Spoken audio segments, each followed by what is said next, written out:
Hi friends, welcome to my channel. ఈ రోజు మనం ఈ వీడియోలో 23rd ఎపిసోడ్ ని చూద్దాము. లాస్ట్ ఎపిసోడ్ లో షెన్లీ ఫూషాంగ్ ఫైట్ చేసుకుంటూ ఉండడంతో ఎండ్ అయింది.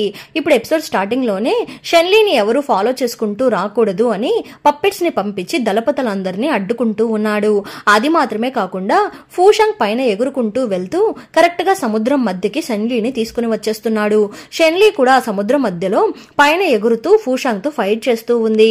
ఫూషాంగ్ డైరెక్ట్ గా షెన్లీతో ఫైట్ చేస్తే ఓడిపోతా అని తెలిసి అక్కడ చాలా పప్పెట్స్ ని రప్పిస్తున్నాడు. ఆ పప్పెట్స్ షెన్లీతో ఫైట్ చేస్తూ ఉంది. షెన్లీ అసలు ఆ పప్పెట్స్ అంత పెద్ద మ్యాటర్నే కాదు అన్నట్టు వాటితో ఫైట్ చేసి వాటిని తరుముకుంటూ ఉంది.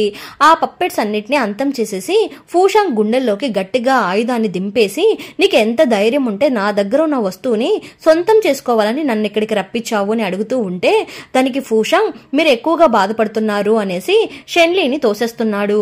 షెన్లీ కొంచెం దూరంగా ఉండే రాయి మీద నిలబడుకొని ఉంటే ఇక్కడేమో ఫూషాంగ్ చుట్టూ వాళ్ళ మనుషులంతా సపోర్ట్ కి వచ్చేస్తున్నారు. ఫూషాంగ్ వాళ్ళ చిన్న లీడర్ అని ఇంతకు ముందు చెప్పాడు కదా, అతను కూడా అక్కడికి వచ్చేస్తున్నాడు. ఆ చిన్న లీడర్ వేరే ఎవరో కాదు, మన మూఫాంగ్ నే.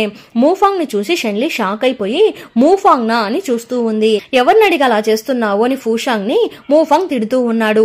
నాకు తెలుసు మీరు కోప్పడతారని, అందుకే మీకు చెప్పకుండా నేను ఇక్కడికి వచ్చేసాను. షెన్లీ మీద ఉన్న ప్రేమతో మీరు ఇంపార్టెంట్ వర్క్ ని ఫినిష్ చేయకుండా ఉండకండి.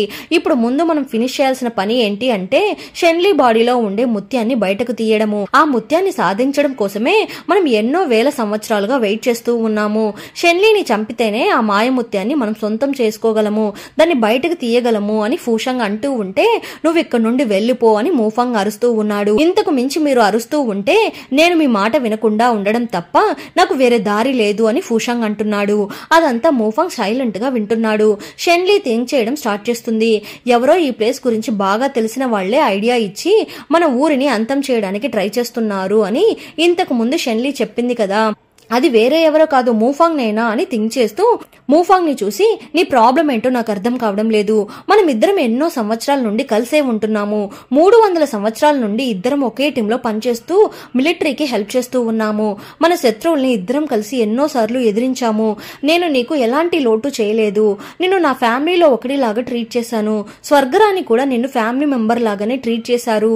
మన ప్రజలంతా నీకు బాగా రెస్పెక్ట్ ఇచ్చేవారు, నిన్ను బాగా చూసుకునేవారు. కానీ నువ్వు మన వాళ్ళనే అంతం చేయడానికి మన శత్రువులతో చేతులు కలుపుతున్నావా అని అడుగుతూ ఉంటే మూఫాంగ్ సైలెంట్ గా ఉన్నాడు. కానీ ఫూషాంగ్ మాత్రము మేము చెడ్డ వ్యక్తులము కాదు, మీరు పై స్వర్గానికి బానిసల్లాగా ఉంటూ వాళ్ళు చెప్పిన దానికి తలాడిస్తూ ఉన్నారు. మేము కింద స్వర్గానికి బానిసల్లాగా ఉండకూడదు. బయటపడాలి అంటే ఆ కింద స్వర్గం మన హ్యాండ్ ఓవర్ లోకి రావాలి. ఇలాంటి బానిస బ్రతుకుల నుండి బయటపడాలి అనే మా చిన్న లీడర్ ఇన్ని ఇయర్స్ గా మీ దగ్గర మీ ప్లేస్ లో దాగి ఉన్నారు అని అంటూ ఉంటే అది విని మూఫాంగ్ నోరు ముయ్యని అరుస్తున్నాడు. షెన్లీని చూసి మూఫాంగ్ జరిగిన మిస్టేక్ అన్నిటికీ నేనే కారణము, వార్గాడ్ నన్ను క్షమించండి అని మూఫాంగ్ అంటూ ఉంటే దానికి షెన్లీ అన్ని తప్పులకి నువ్వే కారణమని నువ్వే ఒప్పుకున్నావు. ఇంతకు మించి నన్ను వార్గాడ్ అని పిలిచే అర్హత నీకు లేదు, నువ్వు అర్హతను కోల్పోయావు అని అంటూ ఉంటే అది విని మూఫాంగ్ కొంచెం అప్సెట్ అయిపోతున్నాడు. అప్పుడు ఫూషాంగ్ మూఫాంగ్ దగ్గరికి వెళ్లి బాగా ఎక్కిస్తూ ఉన్నాడు. 100 సంవత్సరాలుగా మనం పడిన కష్టం అంతా వేస్ట్ అయిపోతుంది. మీరు ఎక్కువగా థింక్ చేయకండి. ఆ అమ్మాయి దగ్గర ఉన్న మాయముత్యం మనకి కావాలి. దయచేసి ఇన్ని ఇయర్స్ మన కష్టాన్ని వేస్ట్ చేసేయకండి అని ఫూషాంగ్ బ్రతిమలాడుతూ ఉంటే అది విని మూఫాంగ్ సరే వెళ్ళు అని ఫూషాంగ్ కి ఆజ్ఞ వేస్తున్నాడు. అది విని షెన్లీ షాక్ అయిపోయి చూస్తూ ఉండే లోపే ఫూషాంగ్ వాళ్ళ మనుషులంతా కలిసి షెన్లీ దగ్గరికి వెళ్తూ ఉన్నారు. షెన్లీ వాళ్ళతో ఫైట్ చేస్తూ ఏంటి మాయముత్యాన్ని నా దగ్గర నుండి తీసుకువెళ్లబోతున్నారా, కుదిరితే నన్ను ఓడించిండ్రా అనేసి వాళ్ళతో ఫైట్ చేస్తూ ఉంది. కానీ ఫూషాంగ్ ఒక పెద్ద పవర్ ని యూజ్ చేసి షెన్లీని అటాక్ చేసేస్తున్నాడు. కానీ మూఫాంగ్ షెన్లీని కాపాడాలని వెళ్ళబోతుంటే ఫూషాంగ్ మూఫాంగ్ కి ఒక మంత్రాన్ని వేసి ఆపేస్తున్నాడు. మీరు ఇలానే ఏమైనా చేస్తారని నాకు ముందే తెలుసు, కాసేపు సైలెంట్ గా ఉండండి, రిమైనింగ్ అంతా తర్వాత చూసుకుందాము అనేసి చాలా పప్పెట్స్ ని షెన్లీ దగ్గరికి పంపించి సముద్రం లోపలికి తీసుకుని వెళ్లిపోమని చెప్తున్నాడు. షెన్లీ వాటర్ లోకి వెళ్లిపోగానే ఫూషాంగ్ ఒక పెద్ద మంత్రాన్ని వేస్తున్నాడు. ఫూషాంగ్ ఆ మంత్రాన్ని వేస్తున్నప్పుడు అంత పెద్ద సముద్రంలో సగానికి పైగా సముద్రం ఫ్రీజ్ అయిపోతూ ఉంది. మూఫాంగ్ కి ఏం చేయాలో అర్థం కాక చూస్తూ ఉంటే ఫూషాంగ్ అంటున్నాడు, షెన్లీని ఇలా వాటర్ లో ఫ్రీజ్ చేసి తన బాడీ నుండి ఆ మాయముత్యాన్ని బయటకు తీసేస్తాను.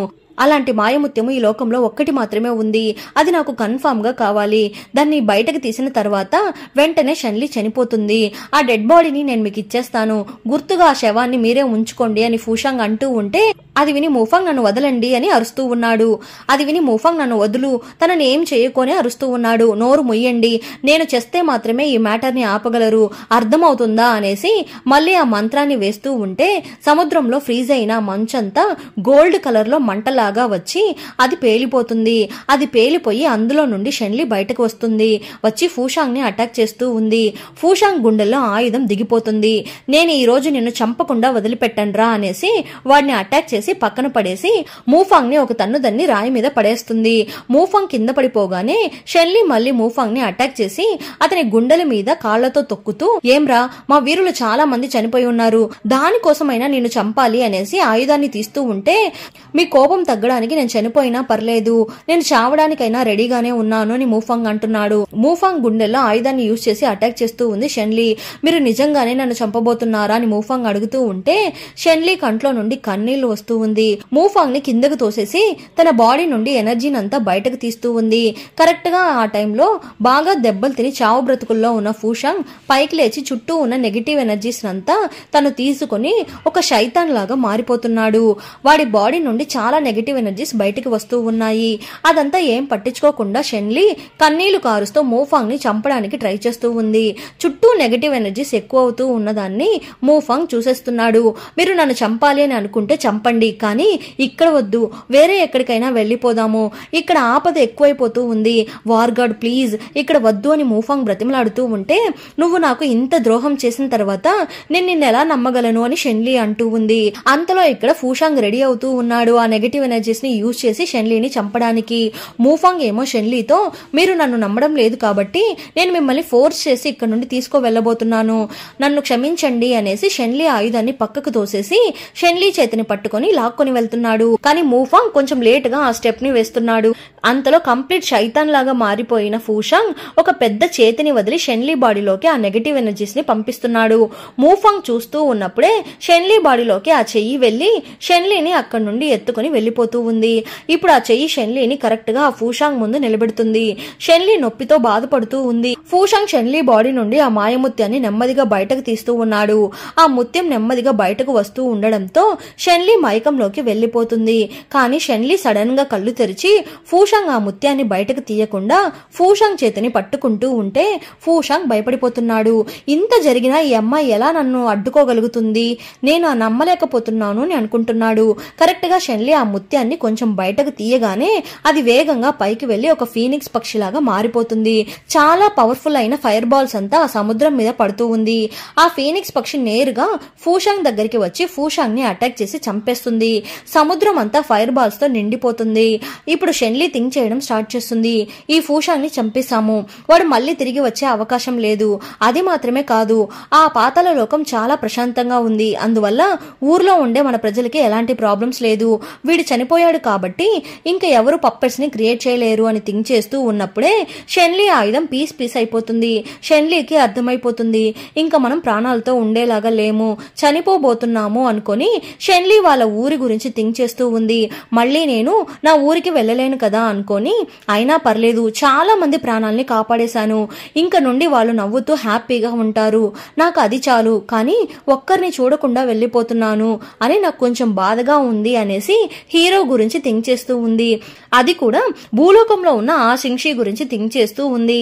షిన్షి ప్రతిసారి ఫుడ్ ప్రిపేర్ చేసి పెట్టేసి షెన్లీ రా తిందామని పిలుస్తూ ఉంటాడు కదా, దాని గురించి థింక్ చేసేసి మీరు తినడానికి పిలిచింది నాకు ఇంకా బాగా గుర్తుకు వస్తూ ఉంది షిన్షి, మీరు ప్రిపేర్ చేసిన ఫుడ్ ని నేను తినకుండానే వెళ్ళిపోతున్నాను, నాకు కొంచెం బాధగా ఉంది అనేసి ఆ నిప్పుల్లో పడిపోతూ ఉంటే షెన్లీ కంట్లో నుండి కన్నీళ్లు వచ్చి అది ఒక ముత్యం లాగా మారిపోతూ ఉంది.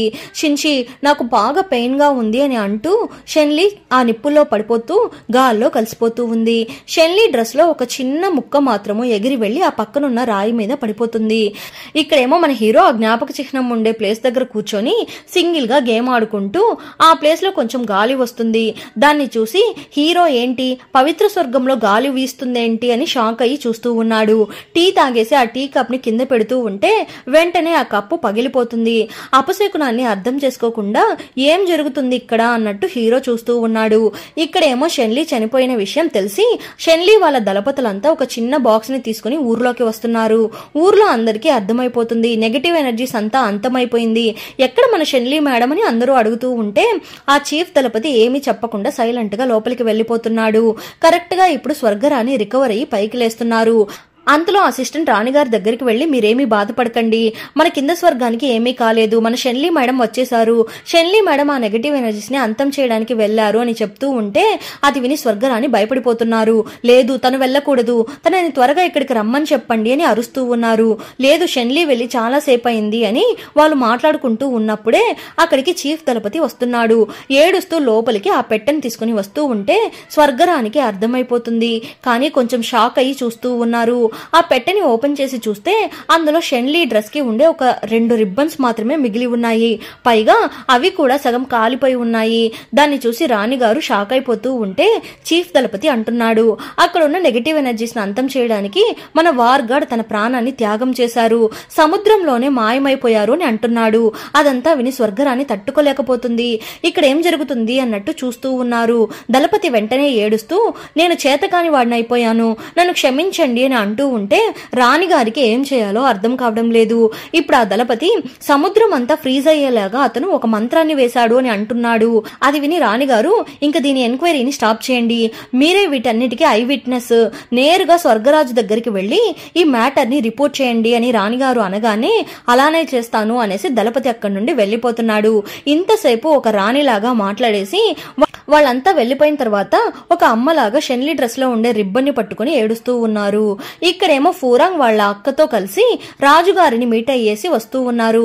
ఏం రా తాతగారిని చూడ్డానికి డైలీ వస్తున్నావు అని యూలాంగ్ అడుగుతూ ఉంటే లేదు షెన్లీకి ఏమైందో నేను తెలుసుకోవాలి అనేసి అమాయకంగా ఫూరాంగ్ అంటున్నాడు. కరెక్ట్ గా అప్పుడు ఫూరాంగ్ పరిగెత్తుకుంటూ వెళ్లి అక్కడ ప్రాబ్లమ్స్ అంతా సాల్వ్ అయిందా, ఏం జరిగింది అని అడుగుతూ ఉంటే ఆ ప్రాబ్లమ్స్ అన్ని సాల్వ్ అయిపోయింది, ఆ నెగటివ్ ఎనర్జీస్ ని షెన్లీ మేడం అంతం చేసేశారు అని దళపతి అంటున్నాడు.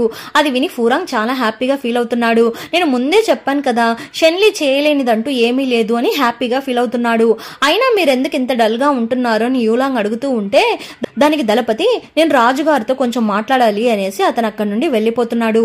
దళపతి వెళ్లి రాజుగారిని మీట్ అయ్యి ప్రాబ్లమ్స్ అంతా సాల్వ్ అయిపోయింది, నెగటివ్ ఎనర్జీస్ ని కంప్లీట్ గా అంతం చేసేశారు, రాణిగారు కూడా రికవర్ అయిపోయారు అని దళపతి అంటూ ఉంటే అది విని రాజుగారు ఇంత పెద్ద విషయాన్ని ఇంత డల్ గా చెప్తున్నారేంటి, ముందు షెన్లీని ఇక్కడికి తీసుకుని రండి, నేను షెన్లీకి ఇవ్వబోయే గిఫ్ట్ ను చూసి ఈ 7 లోకాల వాళ్ళు షాక్ అయిపోవాలి అని రాజుగారు అంటున్నారు. లేదండి అదేం అవసరం లేకపోవచ్చును, ఆ శైతాన్ని అంతం చేయడం కోసము ఫైర్ బాల్ మీద ఫైట్ చేసిన మా లీడర్ షెన్లీ అక్కడికక్కడే చనిపోయారు అని అంటూ ఉన్నాడు. అది విని రాజుగారు తట్టుకోలేకపోతున్నారు. వేగంగా కిందికి దిగి వచ్చి మీరేమంటున్నారు అని అడుగుతున్నాడు. కరెక్ట్ గా అప్పుడు డోర్ ఎంట్రన్స్ లో హీరో వచ్చి నిలబడుకుంటున్నాడు.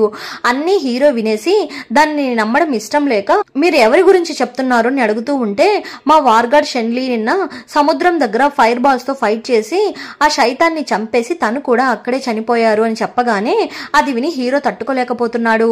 అదంతా నమ్మకుండా ఒక్క నిమిషం సైలెంట్ గా నిలబడుకొని మీ నోటికి వచ్చింది వాగకండి, ముందు వెళ్లి ఎంక్వైరీ చేసిరండి అని హీరో అంటున్నాడు. అంతలో రాజుగారు ఏదైనా న్యూస్ పై స్వర్గానికి వచ్చే ముందు బాగా ఎంక్వైరీ చేయకుండా న్యూసెస్ ఏమీ ఇక్కడికి రావు అని అంటూ ఉంటే హీరో వేగంగా వెళ్లి దళపతి గొంతు పట్టుకుని నొక్కుతూ ఉన్నాడు.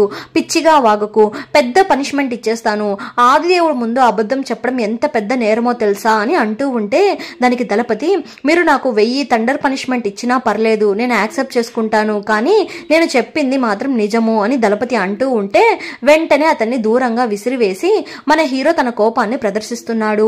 ఆ ప్లేస్ లో ఏం జరిగిందని హీరో అడుగుతూ ఉంటే అది సముద్రం మీద జరిగింది, సముద్రానికి హద్దంటూ ఏమీ ఉండదు, అంత పెద్ద సముద్రంలో పర్టికులర్ గా ఎక్కడ జరిగింది అని ఏమి చెప్పలేము అని అంటూ ఉంటే అది విని హీరోకి ఇంకా పిచ్చి కోపం వచ్చి హీరో మీద నుండి కొంచెం పవర్స్ అంతా బయటకు వస్తూ ఉంటే ఆ పవర్స్ ని తట్టుకోలేక రాజుగారితో సహా అందరూ కింద పడిపోతున్నారు. హీరో కోపాన్ని కంట్రోల్ చేసుకోలేకపోతున్నాడు. హీరో రాజుగారి దగ్గరికి వెళ్లి ఎంక్వైరీ చేయడానికి నేనే వెళ్దాం అనుకుంటున్నాను, మీరేమంటారని కోపంగా అడుగుతూ ఉంటే వెంటనే బయలుదేరండి అని రాజుగారు అంటున్నాడు. హీరో అక్కడి నుండి మాయమైపోతూ ఉంటే మళ్ళీ ఆ పవర్స్ వీళ్ళందరినీ అటాక్ చేసేస్తుంది. రాజుగారికి ఏమీ అర్థం కావడం లేదు, ఇక్కడ ఏం జరుగుతుంది అని రాజుగారు అంటూ ఉన్నాడు.